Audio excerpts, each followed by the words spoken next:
nous allons donc passer au sujet que m'a demandé très gentiment David Altar, c'est de parler de la Torah universelle. Rappelons-nous une chose, la Torah a été donnée au peuple d'Israël. Pour qui? Pour le monde entier. C'est-à-dire il y a ici, dès le départ, si vous voulez, une sorte de dualité. Quand on parle de la Torah c'est la Torah du peuple d'Israël, c'est vrai, mais cette Torah a une finalité universelle. Et ça se traduit aussi bien dans des textes très clairs du Tanakh, enfin de la Bible, que des textes des Chachamim. Rappelons tout simplement ce que dit la Torah, c'est que nous sommes un peuple élu. Le fait d'être un peuple élu implique immédiatement l'universel. En effet, si vous êtes élu, c'est que vous êtes élu au sein d'une communauté. Et cette communauté, c'est la communauté de l'humanité. C'est au sein de l'humanité que nous sommes élus. Cela donc suppose que vous avez quelque chose à dire à l'ensemble de l'humanité. De plus, c'est le fondement, c'est ce que disait Emmanuel Levinas, l'idée de l'élection d'Israël, c'est le fondement de la tolérance. Parce que, étant donné que je suis un élu, je ne demande pas aux autres de l'être aussi.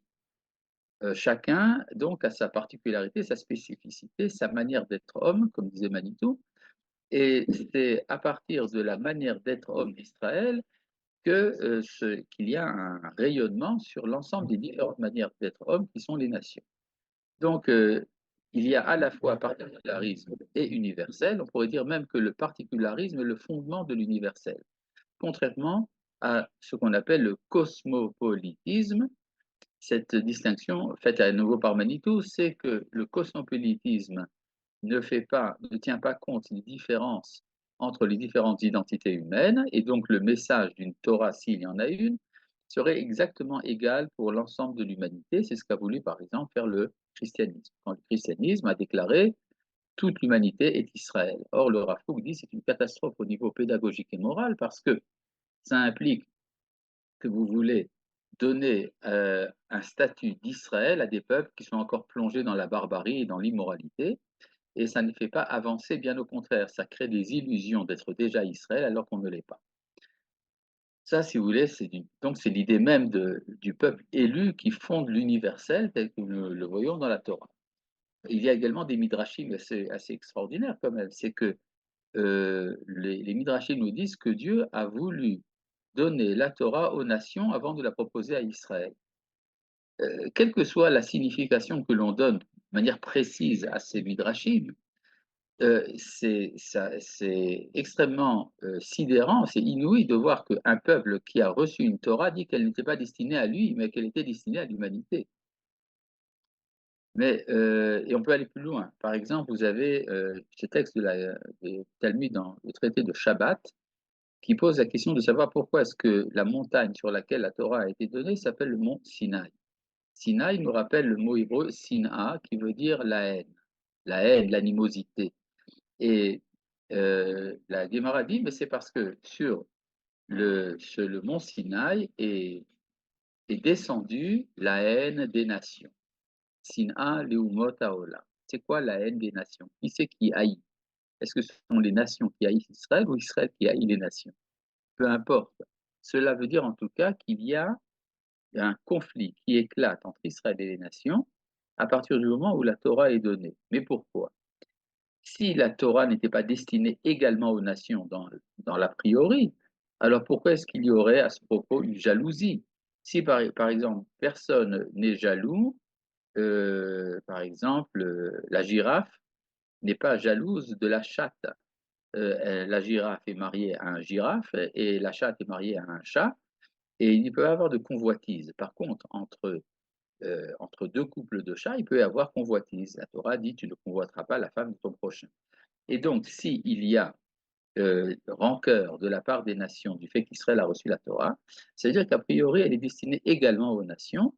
Et donc, c'est en soi l'annonce du fait qu'un jour viendra où ils pourront la recevoir, la fameuse Torah. Mais alors, comment ce processus sera-t-il possible? On n'enseigne pas la Torah aux Goïm. Alors, tout cela sera le sujet de notre étude aujourd'hui. Voilà. Rappelons, je voudrais d'abord commencer par une petite remarque d'un philosophe français d'origine juive du nom d'Henri Bergson, Henri Bergson, à cheval sur le 19e et le 20e siècle, avait grandi dans une atmosphère quelque peu religieuse, juive effectivement, mais il s'était très vite éloigné, lui et ses parents d'ailleurs, s'étaient éloignés de la tradition. Et toute sa vie, il a été déchiré en fait entre son appartenance de principe au judaïsme et son attirance pour le christianisme.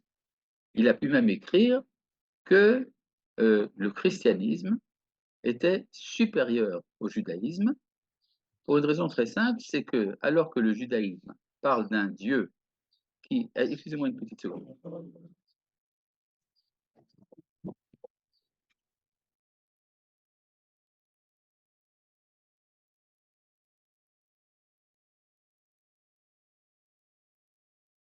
Excusez-moi, c'était un tempestif à la porte.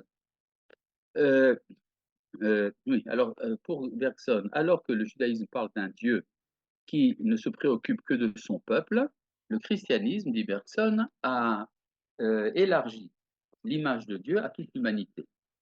Alors évidemment, quand on réfléchit un peu objectivement à ce que dit Bergson, c'est des bêtises. Pourquoi c'est des bêtises? Parce que c'est exactement le contraire. Il suffit de lire, par exemple, dans les prophètes, que les prophètes parlent à l'humanité tout entière. Tous les prophètes. Le plus clair, par exemple, pensez donc à Yona, qui est envoyé dans la ville de Ninive. Il est envoyé dans la ville de Ninive pour leur faire des remontrances au nom du Dieu d'Israël. De même, le prophète Yeshayahu, de même d'ailleurs Moshe Rabbeinu aussi parle aux nations. Donc, cette idée que le judaïsme n'aurait pas de message universel, que le Dieu des Juifs ne serait qu'un Dieu local, est absolument absurde et contraire au texte même de la Bible. Tandis que, d'ailleurs, on va également chercher les Tanaïm. Par exemple, vous connaissez l'enseignement du Rabbi Akiva, le grand maître, le plus grand des maîtres de la Mishnah, qui vous dit Chaviv Adam Shinivra Betselem Elohim. L'homme est chérissable parce qu'il est créé à l'image de Dieu. Or, quand il dit l'homme, il parle ici de tous les hommes et pas seulement d'Israël. Donc, euh, il est évident que le judaïsme a un message universel. Mais j'irai plus loin. Le christianisme dit exactement le contraire. Pour le christianisme, il y a un principe qui est qu'il n'y a pas de salut en dehors de l'exil, en dehors de l'Église. C'est-à-dire que c'est justement une restriction du champ de l'appartenance à la divinité. Si vous êtes chrétien, alors vous êtes sauvé, vous avez la rédemption, tandis que si vous ne l'êtes pas, eh bien c'est fichu pour vous, même si vous êtes le plus grand des tzadikim. Donc en fait, Bergson dit des choses qu'il est facile en 2 minutes de réfuter. Alors la question se pose, pourquoi est-ce qu'il l'a dit? Parce que Bergson n'était quand même pas un imbécile, et c'était on peut dire, quelqu'un qui connaissait très bien, ses sources. Ben, justement, par exemple, David Benarouche nous fait remarquer que Hachem a aussi donné un prophète aux nations à la personne de Bilam. Peut-on imaginer d'autres prophètes pour les nations à l'avenir? Ça, c'est une très bonne question. On en parlera peut-être par la suite, je le note. Euh, D'accord, on y arrivera. Mais ce que je veux dire, c'est que c'est une évidence, et pourtant Bergson a dit le contraire. Ça me préoccupe. J'aimerais comprendre pourquoi est-ce qu'un juif qui connaissait si bien les sources, finalement, a pu dire une telle bêtise. La réponse, c'est qu'il avait raison sur le plan de la réalité concrète. C'est-à-dire, au temps de Bergson, le temps de l'émancipation des juifs, les juifs sortaient d'un long exil dans lequel, en fait, il y avait deux préoccupations fondamentales. Les Juifs étaient soit préoccupés par leur survie immédiate, il y avait des persécutions. Or, quand on est en danger permanent de perdre son existence terrestre, on n'a pas le temps de s'occuper des autres. Et à part ça, à partir du moment où il y a l'émancipation des Juifs, alors il s'est passé quelque chose d'extraordinaire. Les Juifs ont été préoccupés d'une seule chose, c'est de se fondre dans le décor, de disparaître de la surface, et donc d'entretenir une sorte de judaïsme confiné sur lui-même pour surtout ne pas choquer la voie publique. Vous avez qu'à voir, par exemple, les synagogues qui ont été construites en France au XIXe siècle sont toutes un peu en retrait par rapport à la voie publique et ne font pas trop de vacarme. Et donc, on peut comprendre que dans la réalité concrète, les Juifs n'avaient pas la capacité d'avoir un message universel pratique. À ce propos, je voudrais à nouveau citer Jean-Jacques Rousseau, que j'ai cité plusieurs fois, je crois, dans ses cours, mais à mon avis, c'est tout à fait pertinent pour maintenant. Jean-Jacques Rousseau dit la chose suivante, dans l'Émile. Il dit, en Sorbonne, la Sorbonne à l'époque était une université religieuse, comme toutes les universités. En Sorbonne, il est tout à fait évident que les prophéties d'Isaïe parlent de Jésus.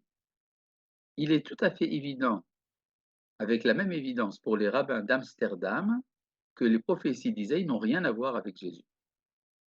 Et c'est pourquoi je pense que je ne comprendrai les Juifs que lorsqu'ils auront un État à eux, avec des universités dans lesquelles ils pourront s'exprimer sans crainte. C'est alors que nous saurons ce qu'ils ont à nous dire. Rendez compte de ce que ça veut dire. Ça veut dire que depuis que l'État d'Israël a été fondé, nous sommes enfin revenus à la situation dans laquelle nous pouvons remplir notre rôle universel, et ce rôle universel doit être rempli à partir de maintenant. Et le problème, c'est de savoir est-ce que nous avons quelque chose à dire aux nations. C'est là qu'il y a hésitation, qu'il y a timidité de la part des Juifs, aussi bien des autorités spirituelles les plus grandes, évidemment, mais également c'est le simple Juif qui se dit mais qu'est-ce que j'ai à dire aux Goïms? Je n'ai rien à leur dire. Le fait que les Juifs pensent qu'ils n'ont rien à dire aux Goïms, c'est une des raisons pour lesquelles beaucoup de Juifs ne se sentent pas concernés par la Torah. Parce qu'ils se disent la Torah n'a rien à voir, n'a rien de pertinent à proposer aux problématiques de l'humanité actuelle. Ce qui est tout à fait faux, mais il faut pour cela l'apprendre, et c'est une des raisons, je pense, pour lesquelles David m'a demandé de vous en parler. Alors, tout d'abord, nous allons maintenant rentrer un peu plus dans les considérations de Torah. Tout d'abord, rappelez-vous une chose importante. Les, les Rishonim, les rabbins du Moyen-Âge, ont dit que les 10 commandements qui ont été donnés au Sinaï sont à la source de toutes les mitzvot. C'est-à-dire, si vous prenez l'ensemble des mitzvot, vous pouvez les attribuer, telle et telle mitzvah, à tel et tel commandement. Par exemple, le Ramban, Rabbi Moshe Ben Nachman, le Nachmanide, comme on dit, a fait une liste des mitzvot selon la division des 10 commandements. Qu'est-ce qui appartient au Shabbat, qu'est-ce qui appartient à une Torah quoi, etc. Et euh, à ce propos, certains ont fait remarquer que le nombre des lettres des 10 commandements est de, je vous donne 3 secondes pour réfléchir, combien de lettres y a-t-il dans les 10 commandements? Vous allez me dire, dans les 10 commandements, combien de lettres en tout? Eh bien, si vous réfléchissez bien, voilà, je l'attendais celle-là. Quelqu'un a répondu ici, Benjamin Drake, que c'est 613, ce qui est faux. Il y en a 620. Pourquoi 620? Je crois que la différence, c'est 7. 613 plus 7 égale 620. 613, ce sont donc les commandements donnés à Israël, et les 7 qui restent, ce sont les commandements donnés aux nations, ce qu'on appelle les mitzvot du Nénoar, les commandements des fils de Noé, la loi noachide. Donc ça veut dire que pour que la Torah soit donnée, elle doit être complète, et pour qu'elle soit complète, il faut qu'il y ait 620 commandements. Donc 613 pour Israël et 7 pour les nations. Remarquez une chose intéressante, c'est que la guématria du mot 620, c'est Keter, Keter, la couronne. Ce qui veut dire que Dieu ne sa couronne que lorsqu'il règne également sur les nations. Et c'est la raison pour laquelle nous avons dans la Torah la paracha dans laquelle il est question du don de la Torah, c'est la paracha de Yitro, n'est-ce pas? Yitro. Qui est Yitro? Yitro est un non-juif. Alors, tout un débat dans les Midrashim pour savoir est-ce que Yitro est venu avant le don de la Torah ou est-ce qu'il est venu après le don de la Torah? Alors, essayons d'examiner chacune des deux options. Si Yitro est venu avant le don de la Torah, et c'est la raison pour laquelle la Torah parle de la venue de Yitro juste avant les 10 commandements, ça veut dire que pour que la Torah soit donnée, il faut qu'il y ait un représentant des nations. C'est-à-dire il faut qu'il y ait une ambassade des Goïm qui soit présente lorsque la Torah est donnée. C'est pour ça qu'il faut que Yitro soit là pour que la Torah puisse être donnée. Donc la Torah, d'emblée, est universelle. Maintenant, si on dit Arkama mitzvot de noir emgam mofiat betariag mitzvot, je fais remarquer Mira Shemer, c'est-à-dire que les 7 commandements font partie des 613. Oui, mais ce n'est pas exactement de la même manière. Et ça, il faut étudier pourquoi. Alors que, par exemple, les 613 commandements rentrent dans le détail, les 7 commandements rentrent dans des généralités, par exemple. Et puis, les règles ne sont pas exactement les mêmes. Mais euh, euh, il y a l'autre opinion qui nous dit non, Yitro est venu après que la Torah soit donnée. Très bien. Alors, si Yitro est venu après que la Torah soit donnée, pourquoi est-ce que dans le livre de la Torah, il est mentionné avant? C'est encore plus fort. Ça veut dire que même si Yitro, historiquement, est venu après, il faut qu'on en parle avant, sinon la Torah ne sera pas donnée. Rappelez-vous aussi une chose importante, c'est que le jour de la fête de Shavuot, qui commémore le don de la Torah aux enfants d'Israël, le jour de la fête de Shavuot, nous lisons le rouleau de Ruth. Ruth, une convertie au judaïsme, l'ancêtre du Mashiach, l'ancêtre du roi David et donc par voie de conséquence du Mashiach. C'est-à-dire que la rédemption d'Israël et celle du monde ne peut pas se produire s'il n'y a pas une participation des nations, même de la nation la plus éloignée, les Moabites. Et cela est rappelé le jour de la fête de Shavuot. Donc, il y a une dimension universelle immédiate au don de la Torah. Évidemment, ce n'est pas forcément la même chose. Les lois qui sont données aux enfants d'Israël ne sont pas les lois qui sont données aux nations, comme de même que les règles qui sont données aux Kohanim ne sont pas celles qui sont données à ceux qui ne sont pas des Kohanim, etc. De même les mitzvot des hommes, les mitzvot des femmes, les mitzvot du roi, les mitzvot des enfants, les mitzvot, etc. etc. Euh, il y a donc des mitzvot qui concernent l'ensemble de l'humanité. Maintenant, rappelons une chose.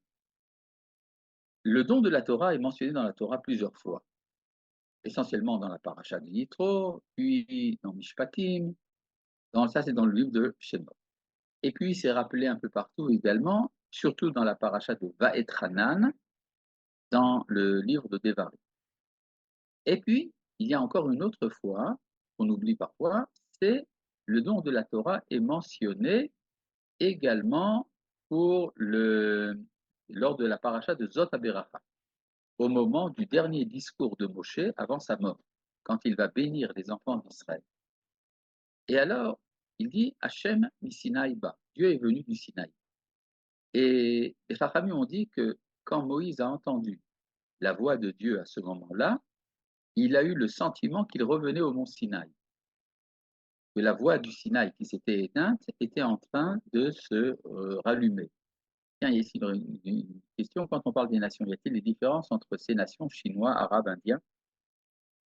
Non, la Torah ne fait aucune différence. Ça va pas, non. C'est évident qu'il y a des différences. Je ne sais pas, est-ce qu'on a besoin d'en parler? C'est une évidence.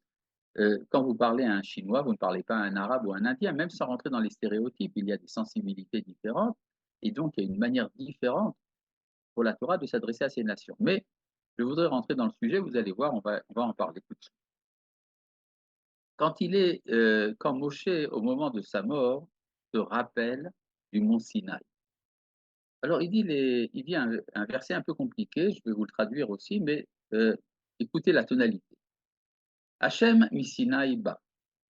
Dieu est venu du Sinaï. Vezarach mi Seir lamo. Il a brillé depuis le Seir pour eux. Ophia mehar Paran. Il s'est manifesté depuis la montagne de Paran. Ve'ata mirevevot kodesh. Il est venu des myriades de saints. Mimino, dans sa droite. Esh dat lamo. Un feu de loi pour eux. Qu'est-ce que ça veut dire?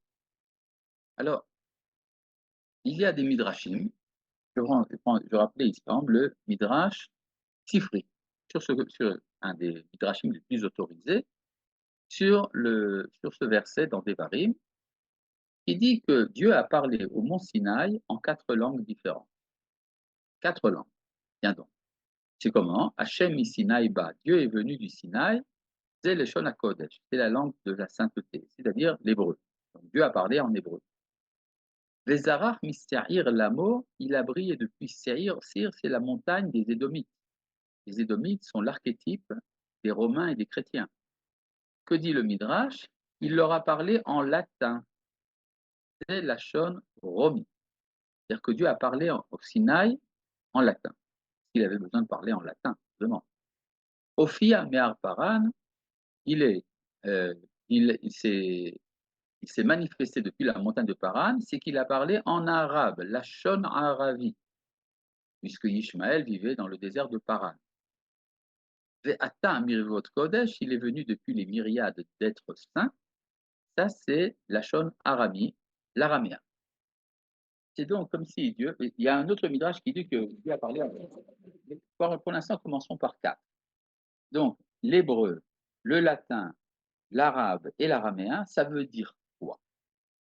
Ça veut dire que toute l'humanité, selon les différentes civilisations, a une certaine réceptivité de la Torah. Et donc, si vous prenez la Torah et que vous la traduisez en latin, alors, après différentes déformations, des filtres, des changements, etc., ça devient le christianisme. Et si vous prenez la Torah et que vous la dites en arabe, à travers différentes déformations et distorsions, finalement, ça devient le Coran. Et si vous prenez la Torah et que vous la traduisez en termes d'araméen, l'araméen étant la langue universelle, la lingua franca de l'Antiquité, c'est-à-dire vous la dites en anglais, c'est-à-dire vous la transmettez dans le langage de la civilisation universelle, en humanisme, ça vous donne donc de l'humanisme cosmopolitique et progressiste. C'est-à-dire que la Torah est filtrée de différentes manières, elle est reçue chacun selon sa manière. Alors, ça ne légitime pas au niveau de la halakha, ni le christianisme, ni l'islam, ni tout le reste, mais ça veut dire quand même que ces différentes productions spirituelles sont inspirées du rayonnement de la Torah. Bonjour Rav, la Torah ne mentionne pas la civilisation chinoise. Pourquoi? Que faisons-nous avec le grec? Très bonne question. Alors, je note, hein, je ne veux pas tout parler, je veux pas parler de tout là, mais attendez, je mets les Chinois, les Grecs. S'il nous reste du temps, on en parlera. Vous avez demandé également est-ce qu'il y a des prophètes pour les nations, etc. Une seconde, on ne peut pas tout faire à la fois. Bon, alors je reviens à notre sujet. Il y a un midrash qui va beaucoup plus loin que ce que nous avons dit là, c'est que chaque parole de Dieu au mont Sinaï s'est subdivisé en 70 langages. 70, c'est le nombre archétype des nations dans la paracha de Noach.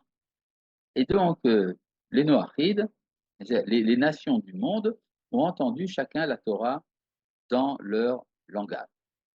Alors là, c'est pas si simple que ça, euh, puisqu'il est dit également dans les Midrashim que les Goïms n'ont pas voulu recevoir la Torah. Alors c'est quoi cette histoire d'une Torah en 70 ans? Et Rabbi Moshe Alcher, qui vivait entre autres à Tzfat au XVIe siècle, hein, qui était celui qui étudiait en Chavruta avec Rabbi Yosef Karo, l'auteur du Shulchan Aruch, donc une autorité importante, dans son commentaire sur la Torah, dit que les paroles les 70 langages de la Torah ont été reçus par les 70 sarim, c'est-à-dire les anges tutélaires des nations. C'est-à-dire que les nations elles-mêmes n'ont pas reçu la Torah, mais leurs anges tutélaires les ont reçus. C'est quoi un ange tutélaire? L'ange tutélaire, ça veut dire le rôle que remplit cette nation dans l'histoire de Dieu. C'est-à-dire, Dieu est intéressé à faire avancer différentes histoires. Il y a l'histoire des nations, et cette volonté de Dieu pour une nation est représentée comme étant un ange, cet ange tutélaire. Question de Rabbi Moshe Alcher, oui, mais si ce n'est que leurs anges qui ont reçu la Torah, finalement, ça a servi à quoi pour les nations? Il répond, mais ils ont entendu l'écho. Ils n'ont pas entendu la parole, mais ils ont entendu l'écho de la parole. Et ça, c'est très fort. Ça veut dire que dans les différents développements des différentes civilisations, il y a un écho de la parole de Dieu qui se manifeste à travers les différentes intuitions spirituelles et morales. Alors on peut ne pas être satisfait de ces intuitions telles qu'elles sont là-bas, mais elles sont voulues par le Créateur finalement. C'est-à-dire, comme dit Maïmonide, l'apparition du christianisme et de l'islam, par exemple, ça fait partie d'un projet. Ça fait partie d'un projet historique qui prépare les nations au message d'Israël lors de la Géoula, par exemple, par le Mashiach et tout ça. Donc, il y a quand même quelque chose qui résonne. C'est la raison pour laquelle les nations parfois sont attirées par le judaïsme également. Il y a un texte du prophète Zecharia. Mais avant de passer au texte du prophète Zecharia, alors, donc je veux revenir à l'histoire de l'écho.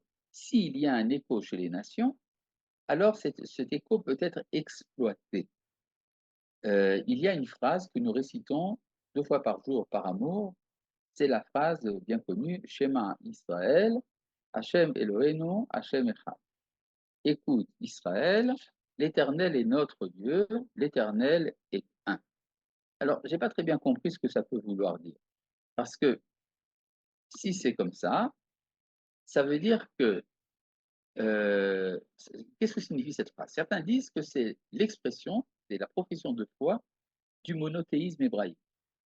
Dieu est un. C'est très joli, mais ce n'est pas ça que dit la phrase. Si vous rentrez dans le détail, c'est bien le contraire. L'Éternel est notre Dieu, Rachid dit, et pas celui des nations. Ah, attention, si l'Éternel n'est pas le Dieu des nations, alors qui est le Dieu des nations? Cela suppose un certain polythéisme, qu'à Dieu ne plaise. Hazve Shalom, le judaïsme n'admet pas le polythéisme. Et pourtant, le Midrash est très clair. L'Éternel est notre Dieu et non pas celui des nations. Mais ça continue. Hachem Echad, Dieu est un. Ça veut dire qu'un jour, il sera reconnu par l'ensemble des nations. C'est-à-dire, pour l'instant, le message de la divinité est filtré chez les Goïms par les différents sarim, les différents archanges, les anges tutélaires des nations, mais cela n'est que éphémère, c'est temporaire. Un jour, ça changera. Les nations reconnaîtront l'unité de Dieu. C'est pour ça qu'on dit Bayom Ahu Yahashem Echad Ushmo Echad. En ce jour, Dieu sera un et son nom un.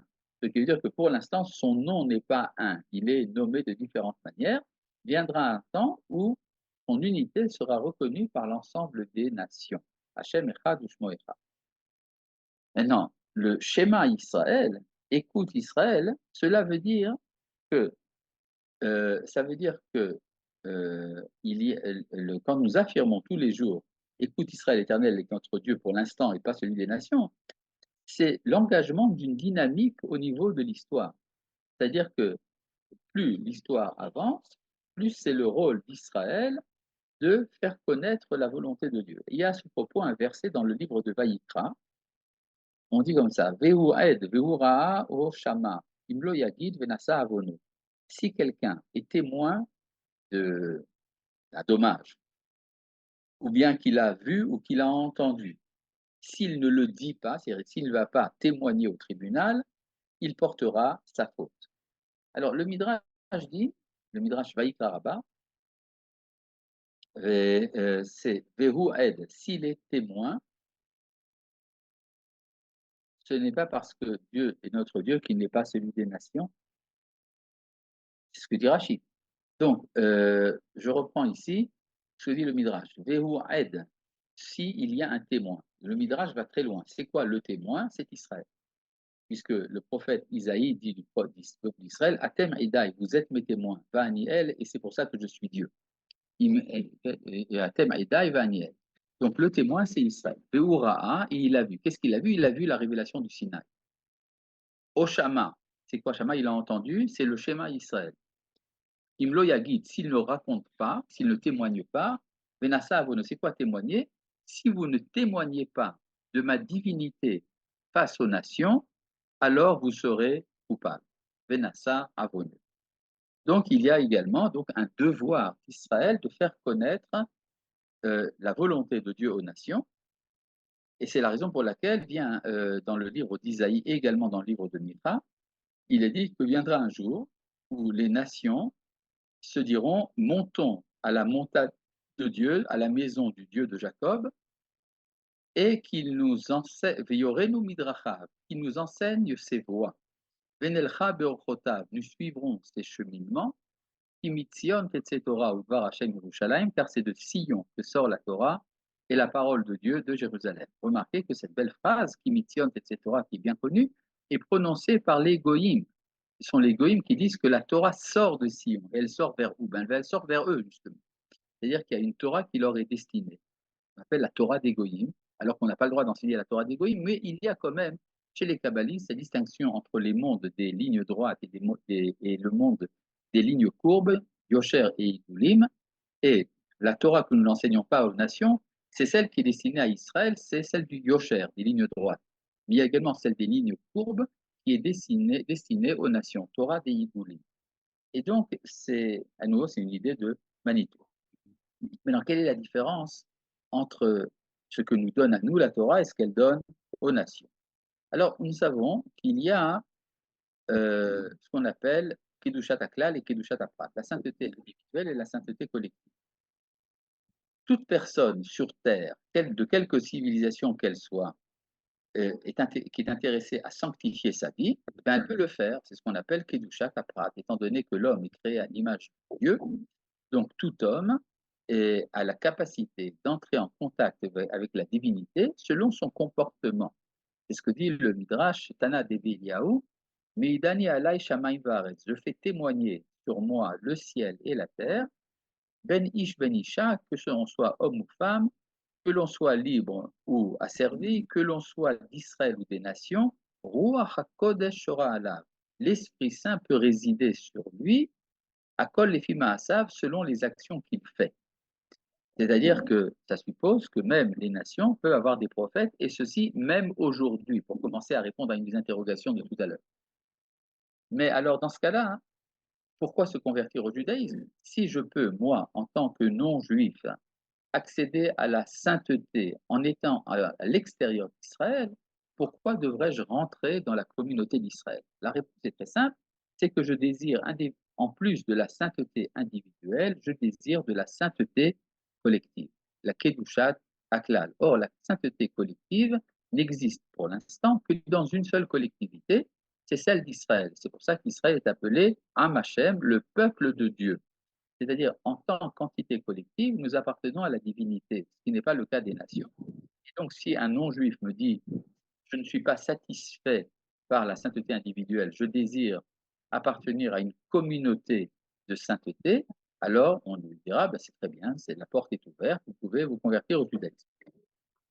Mais, dit le prophète Zacharie, viendra un temps où des nations entières deviendront le peuple de Dieu. Je voudrais vous citer le verset Roni vesimri bat Sion, réjouis-toi, exulte, fille de Sion, qui ineniba veshachanti betocher Hashem, car je viens résider en toi, parole de l'Éternel, venilvu goyim rabim el Hashem bayomahu. Et de nombreuses nations, le mot goyim dans le Tanakh veut dire des nations, de nombreuses nations s'associeront à Dieu en ce jour. Vehayuli les âmes et seront pour moi un peuple. Donc on voit que dans le projet de l'histoire, des nations entières deviendront peuple de Dieu comme Israël l'a été dans l'histoire. C'est-à-dire que nous sommes les premiers à le faire, mais nous avons des suivants. C'est pour ça qu'Israël est appelé le premier-né de Dieu. S'il y a un premier-né, c'est qu'il y a des petits frères. Et donc, c'est l'aîné parmi les frères qui donne la direction, mais après, il y a un autre travail qui est la sanctification des communautés humaines. De nombreuses nations s'associeront à Dieu en ce jour et seront pour moi un peuple. Et qu'est-ce qu'il en sera d'Israël? Eh bien, Israël aura une élection encore plus grande. C'est-à-dire que nous passerons à cet état de choses où nous sommes tous les Kohanim, les prêtres des nations. C'est pour ça que la Torah dit, avant les 10 commandements, que vous serez pour moi, Mamlechet Kohanim Vegoy Kadosh, un royaume de prêtres, une nation sainte. Et donc, à partir du moment où nous passons à l'universel de la Torah, alors tout Israël devient des Kohanim. Qu'en sera-t-il donc de nos Kohanim? Eh bien, si on se tient aux paroles du prophète Ézéchiel, ils arriveront au stade de ce qu'on appelle Kohen Gadol. Ils deviendront donc du statut du grand prêtre. Et le grand prêtre lui-même, que sera-t-il? Eh bien, il deviendra Superman. Mais alors dans ce cas-là, qu'est-ce qu'il en arrivera à Superman? Il deviendra Spider-Man ou autre chose. En tout cas, donc, il y a une évolution permanente et c'est la raison pour laquelle la halakha dit qu'on ne convertit pas au temps messianique. Pourquoi ne pas convertir au temps messianique? Alors certains disent parce que c'est trop facile de se joindre à la victoire. Non, c'est beaucoup plus fort que ça. Ça veut dire que se convertir est un traumatisme. Vous passez d'une identité nationale à une autre. C'est une souffrance. Mais c'est pourtant cette souffrance est acceptée pour recevoir ce qu'on appelle la sainteté collective. Mais viendra un temps où il y aura la possibilité d'acquérir la sainteté collective au sein de sa nation, donc il ne sera plus nécessaire de faire la conversion. Pourquoi vous avez dit pour le moment à propos pour la Kedusha du peuple? J'ai dit pour le moment, pour la Kedusha du peuple, pour une raison très simple, c'est que pour, plus tard, il y aura ce qu'on appelle la sainteté collective chez les nations, comme je l'ai prouvé à partir du verset de Zecharia. Voilà, donc c'est pour l'instant, nous avons élucidé le problème donc, de ce qu'on appelle la Kedusha Taklal et par rapport à la Kedusha Aprat. Et puis, je voudrais revenir à la frustration des nations. Il y a une frustration qui est du fait de ne pas avoir reçu la Torah. Il y a, il y a un enseignement donné par le graphe Potocki. Le graphe, c'est un titre de noblesse en Pologne. Il y avait un noble polonais du nom de Potocki qui s'était converti au judaïsme, secrètement évidemment. À l'époque, se convertir au judaïsme était considéré comme une apostasie. Une apostasie est coupable de mort. Finalement, après 3 années pendant lesquelles il a secrètement pratiqué le judaïsme, euh, ça a été découvert et il a été condamné au feu. Il a été donc brûlé. Le Gaon de Vilna a dit que le graphe Potocki était une réincarnation d'Abraham Avinu. Abraham, en effet, a connu Dieu à l'âge de 3 ans. Mais donc il avait 3 années pendant lesquelles il n'a pas connu Dieu. C'est la raison pour laquelle il est revenu sur terre en tant que converti pour 3 ans. Mais le graphe Potocki lui-même a expliqué pourquoi est-ce qu'il y a des personnes qui se convertissent au judaïsme. Il dit c'est très simple. Lorsque Dieu a proposé la Torah aux nations et qu'elles ont refusé, elles ont refusé en tant que collectivité. Mais il y avait certainement des individus dans ces collectivités qui n'étaient pas contents de ça, qui voulaient recevoir la Torah. Et c'est la raison pour laquelle ces individus reviennent dans l'histoire en tant que convertis au judaïsme. Mais essayons de comprendre un peu plus qu'est-ce que c'est que cette histoire de Dieu qui propose la Torah aux nations. Le Midrash nous dit que Dieu la propose aux habitants de Séir, ce que nous avons vu tout à l'heure, ce sont les Édomites qui sont l'archétype des Romains dans la tradition, et ils disent, nous ne pouvons pas recevoir la Torah parce qu'il est écrit dans les 10 commandements, tu ne tueras point. Or, toute notre bénédiction qui nous a été donnée par Yitzhak, c'est tu vivras de ton épée, al-harbecha tirkié. Donc, nous ne pouvons pas accepter l'otirza, tu ne te tueras point. Et puis après, ils se rendent chez les fils d'Ishmaël et ils disent, nous ne pouvons pas accepter la Torah parce que notre bénédiction, c'est Yado Bakol, Yad Kolbo, il s'emparera de tout le monde s'emparera de lui, c'est-à-dire que notre capacité essentielle, c'est le rapt, le vol, et donc nous ne pouvons pas accepter la Torah qui nous dit Lotignov, tu ne voleras point. Et puis le Midrash continue, il est allé voir les descendants de Ammon et Moab. Ammon et Moab, ils ont dit Lotinaf, tu ne pratiqueras pas l'inceste. Or, nous sommes issus d'un inceste puisque notre ancêtre Lot a couché avec ses filles. Donc nous ne pouvons pas accepter la Torah qui dit Lotinaf. Et finalement, il la propose à Israël et Israël l'accepte, ils disent Naase Venishma. La question se pose. Tout d'abord, ces mitzvot, Lotirzach, Lotinaf et Lotignov, ce sont des mitzvot universels qui appartiennent quand même aux 7 commandements noachides. Donc, comment est-ce que vous pouvez ne pas les accepter? Et puis, à part ça, on peut se poser la question, les Juifs aussi, parfois ils transgressent la Torah. C'est-à-dire, si la peur des nations, c'est à cause de la transgression de la Torah, Alors pourquoi est-ce que Israël a accepté la Torah, alors que parfois nous avons également des Juifs qui malheureusement assassinent ou font de l'inceste ou volent, ça existe. Alors la réponse est très simple. Si un Juif transgresse la Torah, qu'est-ce qu'il doit faire? Il doit faire teshuva. Et la teshuva est efficace. Donc les nations auraient très bien pu accepter la Torah et se baser sur la teshuva pour réparer. C'est-à-dire que quand ils disent nous sommes enclins au meurtre, au vol, etc., c'est une description de leur yetzer hara, de leur mauvais penchant. Mais il y a en tout homme également le bon penchant, le yetzer hatov. Alors pourquoi ne pas avoir accepté la Torah? C'est probablement parce qu'ils n'acceptent pas l'idée de la teshuva. C'est-à-dire l'efficacité de la teshuva n'est pas connue par eux.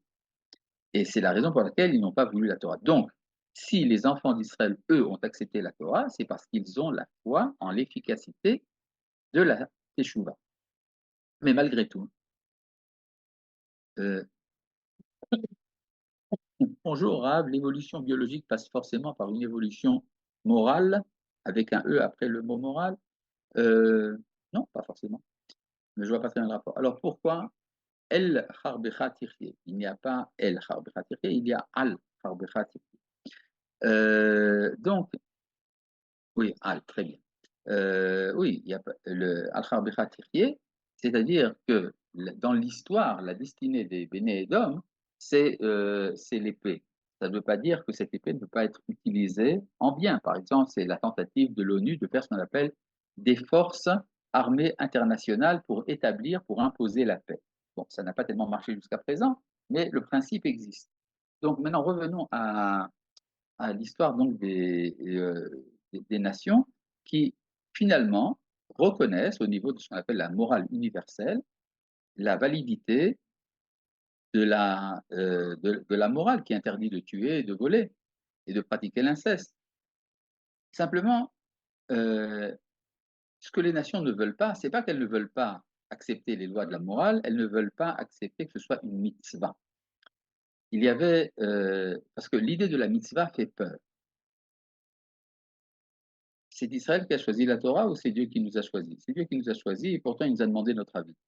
Euh, la Torah, et ce que les goïs ne veulent pas, c'est que ce soit une mitzvah. La mitzvah fait peur parce que s'il y a transgression de la mitzvah, alors ça veut dire que la condition de ma relation envers la divinité, c'est l'accomplissement de la mitzvah. Or, je ne peux pas ne pas pécher et donc je risque de perdre mon lien avec la divinité. C'est la raison pour laquelle les premiers chrétiens ont aboli les mitzvot. Ils ont dit, puisque les mitzvot sont une embûche, sont un piège, parce que si je dois accomplir les mitzvot, ça veut donc dire que les mitzvot vont entraîner forcément le péché. Plus il y a de mitzvot, plus il y a de péchés potentiels.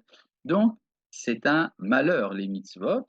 C'est pour ça que dans les évangiles, il est dit euh, que Jésus nous a libérés de la malédiction de la loi. Et en réaction à cela, vous avez l'enseignement de Rabbi Hanania ben Akashia qui dit que Dieu a voulu donner du mérite à Israël et c'est pour ça qu'il leur a donné abondance de mitzvot. Or, il y a dans les actes des apôtres quelque chose d'absolument incroyable. Après l'abolition des mitzvot par Paul,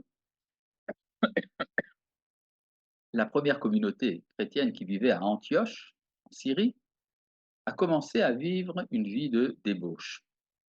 Alors Paul, effrayé, leur envoie une lettre en leur disant, mais qu'est-ce que c'est ces histoires? Comment est-ce que vous vous comportez? Ils répondent, mais c'est toi qui as dit que tout était permis puisque la loi est abolie. Et il leur répond, tout est permis, mais tout n'est pas convenable.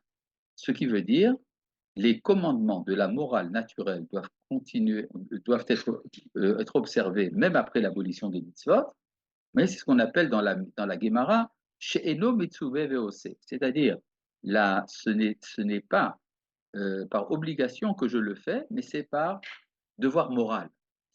Et chez Eno Mitsuevo, c'est ce qui est moindre d'après la Gemara dans Bava Kama, c'est-à-dire que Et alors, quel sera le lien avec la divinité? Ça sera le canal de la foi. C'est la foi qui sauve et pas les actes. Tandis que dans le judaïsme, c'est les actes qui sauvent et pas la foi.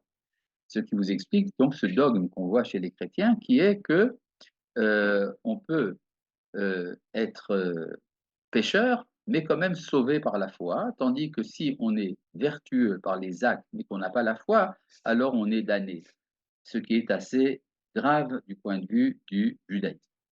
Donc, les nations se sentent concernées. Il y a, est-il vrai que les religions d'Extrême-Orient ont été propagées à partir des enfants d'Abraham? Ça, c'est à nouveau les questions, ça n'en finit plus avec vous. Vous avez parlé tout le temps des, des religions d'Extrême-Orient. Et là, je voudrais quand même faire quelques petites remarques. Il y a dans la Torah une description de la chute de l'humanité. Cette description de la chute de l'humanité se fait en deux phases. Vous avez la chute, la deuxième chute, qui est la tour de Babel, la révolte de l'humanité contre Dieu lors de la tour de Babel. Et vous avez la chute antérieure, la première.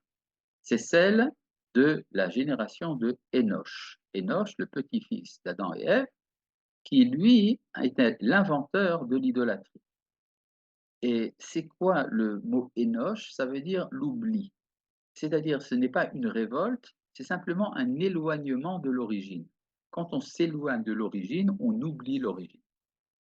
Maintenant, sans rentrer dans tout le détail des versets qui pourraient nous éclaircir là-dessus, selon la Torah, l'humanité est divisée en deux grands domaines, le domaine occidental et le domaine oriental. Enoch ne vient pas de Enochut, par contre, non, c'est Enochut qui vient de Enoch. Et donc, il y a dans il y a donc deux grands domaines, la civilisation orientale et occidentale. Le prophète Isaïe en parle dans le chapitre 59. Simplement, ça veut dire que la partie occidentale du monde est dans la culpabilité de la tour de Babel, la révolte. Tandis que la partie orientale, à partir du Punjab vers le Japon, c'est une civilisation qui est coupable de l'oubli, de la faute de la génération de Enoch. Or, si vous regardez l'histoire, non seulement ces deux domaines se sont à peine rencontrés pendant le temps de l'histoire, mais également les Juifs se sont dispersés essentiellement dans la partie occidentale et presque pas dans la partie extrême orientale. Parce que le travail immédiat des enfants d'Abraham, c'est de réparer la faute de la tour de Babel.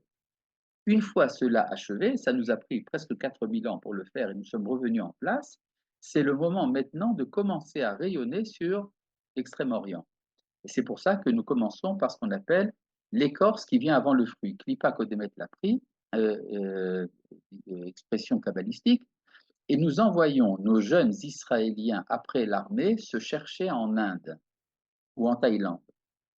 Ils vont récolter là-bas des étincelles. Les étincelles ne sont pas toujours très belles à voir, mais en tout cas, ce sont des étincelles quand même. Et à partir de là, s'ouvre la porte pour un rayonnement sur les civilisations extrême-orientales qui ont un sens en tant que descendants, si vous voulez, de la faute de Enoch. Et ça n'a rien à voir donc avec la faute de la tour de Babel. Remarquez une chose intéressante, c'est que l'ancien nom de la Chine, en chinois, c'est Caïn. Caïn, tiens donc, ça nous rappelle quelqu'un. C'est-à-dire que il y aurait en parallèle à l'histoire des descendants de Noir, il y a une autre histoire qui, elle, a un sens et qui attend, disons, qui est en salle d'attente pour la rencontre avec le peuple d'Israël. J'ai pu moi-même d'ailleurs voir aussi bien à Taïwan que dans les Philippines, qu'en Inde, un début d'intérêt pour le message d'Israël pour les nations, et ça, c'est effectivement très fort. Ce que m'a dit une fois un japonais de haut niveau, il m'a dit le rôle d'Israël, c'est de préserver l'entretien du canal de la transcendance dans l'histoire.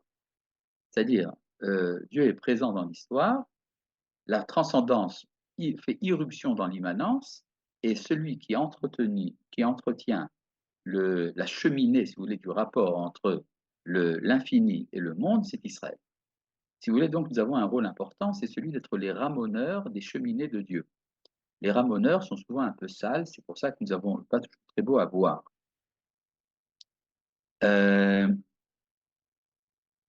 Maintenant, je voudrais rentrer un peu plus dans le détail de ce qu'on appelle, non, avant ça, tout d'abord dans le traité de Avodazara. Le traité de Avodazara, c'est le traité dans le Talmud qui parle des nations, justement. Les nations qui sont mal vues d'ailleurs, ce sont des nations idolâtres, et donc il y a une polémique très forte contre les nations. Mais d'autre part, la préoccupation de la Guémara, c'est de savoir, mais qu'est-ce qu'il en sera en fin d'histoire?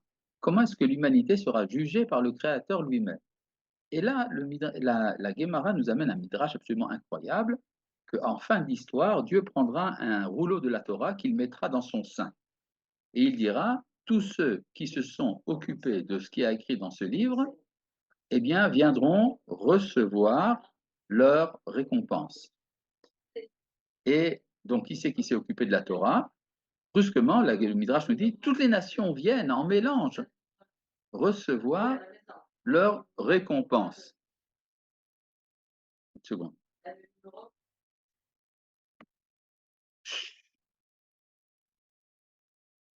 Et les nations viennent recevoir leur récompense.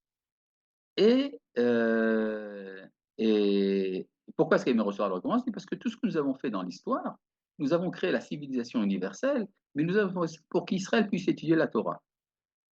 Est-ce que c'est vrai ou c'est pas vrai? C'est évidemment vrai. Ça veut dire que quand Dieu donne la Torah, il la donne dans un monde civilisé. Il fallait donc que quelqu'un civilise le monde. Donc les nations l'ont fait. Ils l'ont fait pour qu'il y ait un sens à la Torah que Dieu donne à Israël. Et donc de ce point de vue-là, les nations ont raison. Réponse de Dieu, vous êtes des imbéciles. Shotim Shebaola. Vous êtes des fous. Pourquoi? Parce que vous avez fait ça dans votre intérêt. Ça veut dire qu'il y a souvent dans les grandes civilisations une prétention à l'universel qui en fait cache un impérialisme. Vous avez essayé d'imposer votre identité aux autres. Et donc c'est pour ça que finalement les nations sont rejetées. Mais alors, dit la Guémara, les nations disent, mais est-ce qu'on ne peut pas quand même recevoir une mitzvah?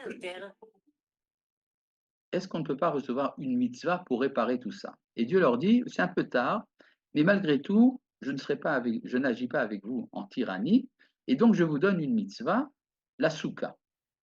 Et alors chacun fait sa souka. C'est quoi une souka? La souka, c'est la capacité de faire la paix.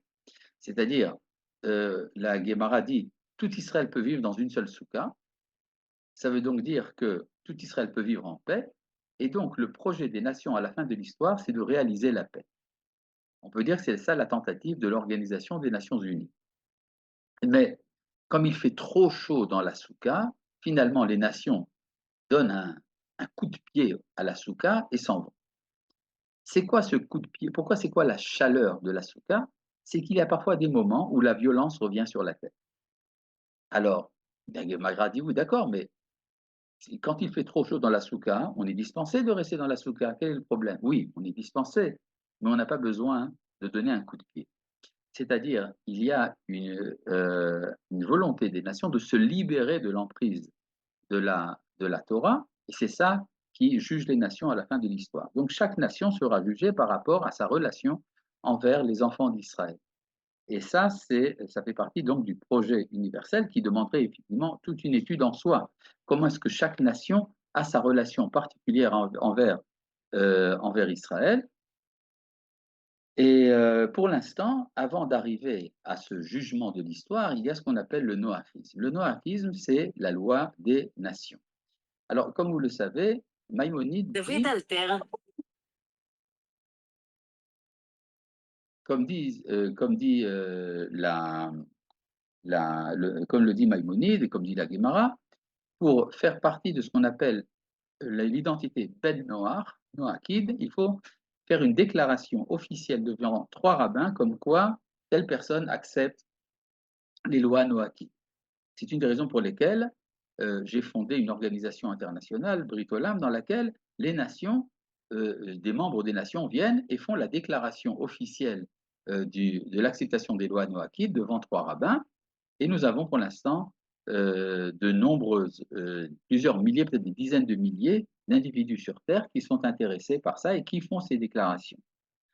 Et puis, il y a également la vie religieuse. Cette vie religieuse a besoin pour cela d'un rituel. C'est la raison pour laquelle j'ai écrit un rituel pour les nations du nom de Bricolam, mais il y a également des lois, ce qu'on appelle des halachot. Les 7 commandements, ce n'est qu'un minimum. Il y a toute une législation extrêmement développée qui concerne également les goyim. Ils ont besoin pour cela d'un Shulchan Aruch. C'est la raison pour laquelle j'ai écrit également un Shulchan Aruch qui s'appelle Berit Shalom, qui a été traduit pour l'instant en 17 langues seulement et qui attend d'être traduit encore dans une centaine de langues. On verra bien. Pour l'instant, c'est dans 17 langues. Le Sidour n'a été traduit que dans 6 langues. Je peux faire 6 ou 7 langues, j'ai oublié. En tout cas, il y a tout un projet qui commence aujourd'hui à être appliqué et qui m'a amené également à des relations assez intéressantes avec le monde musulman, ce à quoi je ne m'attendais pas. Mais il y a un intérêt également au sein de l'islam pour une sorte de rétablissement de leur légitimité du point de vue du judaïsme. Bon, ça leur demandera tout un travail, mais ce travail est déjà entamé. Nous avons fait un très court tour d'horizon. En vérité, l'universalisme de la Torah demande une étude qui peut prendre beaucoup d'heures, mais nous ne les avons pas devant nous. Merci de votre attention et bonne fête de Shavuot.